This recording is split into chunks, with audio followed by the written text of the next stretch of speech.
सोलापूर जिल्ह्यातील विविध क्षेत्रातील मान्यवरांच्या स्नेहसंवाद मेळाव्याचे आयोजन करण्यात आले होते। यावेळी विविध क्षेत्रातील सदस्य उपस्थित होते। यावेळी अनेक मान्यवरांनी विविध सूचना दिल्या। दक्षिण सोलापूर तालुका मॉडेल करण्यासाठी पुढील 5 वर्ष काम करणार आहे। आपण ज्या सूचना मांडल्या त्या सर्व सूचनाबाबत काम करणार आहे। शहरातील आपण ज्या विविध सूचना दिल्या त्यावर पुढील काळात नक्कीच काम करणार आहे।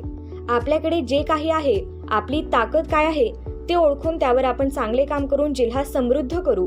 रस्त्यांचे जाळे निर्माण झाल्यामुळे विकासाला चालना मिळाली आहे। जे आपल्याकडे नाही त्यावर चर्चा नको, आहे त्या गोष्टीचे मार्केटिंग करा। सोलापूर जिल्ह्यात सर्वाधिक साखर कारखाने आहे। सोलापूर जिल्ह्यातील अनेक गावे त्यांच्या उत्पादनांनी प्रसिद्ध आहेत।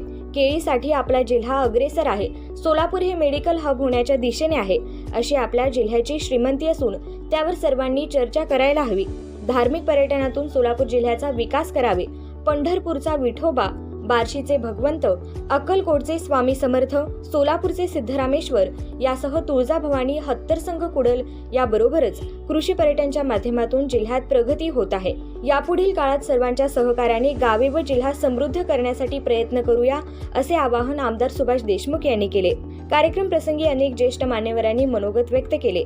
यावेळी गारमेंट असोसिएशन अध्यक्ष निलेश शहा, लोकमंगल मल्टीस्टेट चेअरमन नाना लोमटे, लोकमंगल पतसंस्था चेअरमन गुरन्ना तेली, पतंजली योग समितीच्या सुधाताई आलिमोरे यांच्यासह विविध क्षेत्रातील मान्यवर उपस्थित होते।